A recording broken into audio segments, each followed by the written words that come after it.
আমরা কি সত্যিই কাউকে ভালোবাসি, নাকি তাকে নিজের মতন করে নিয়ন্ত্রণ করতে চাই? যেমন অনেক বাবা মা জন্ম দিয়েছে বলে অধিকার চাপায় সন্তানের উপর।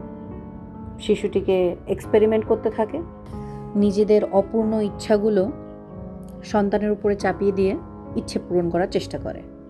অন্যদিকে সন্তান বাবা মা জন্ম দিয়েছে বলে নিজেদের অবাস্তব আকাঙ্ক্ষা পূরণের জন্য বাবা মাকে মেশিন মনে করে, দিয়ে নিজেদের সব ইচ্ছা পূরণ করার চেষ্টা করে। স্বামী স্ত্রী একজন আরেকজনের উপর অধিকার খাটায়, কারণ একে অপরকে বিয়ে করেছে মানেই কন্ট্রোল তাকে করতেই হবে।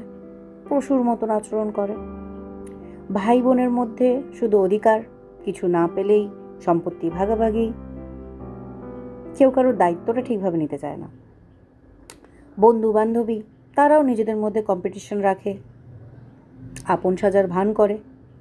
আননোন মানুষগুলোর তো কথা বাদই দাও, তারা নিজেদের স্বার্থ অনুযায়ী মেশে, আর না পছন্দ হলেই দূরে ঠেলে দেয়। কিন্তু কেউ কি কিছু আশা না করেই, কোনো কিছু পাওয়ার লোভ না করেই নিঃস্বার্থভাবে কারোর সাথে মিশতে পারে? তাই যে কোনো সম্পর্কে কোনো নাম না দিয়ে আগে সামনের মানুষটাকে বোঝার চেষ্টা করুন। কন্ট্রোল না করে একে অপরের পাশে থাকার চেষ্টা করুন।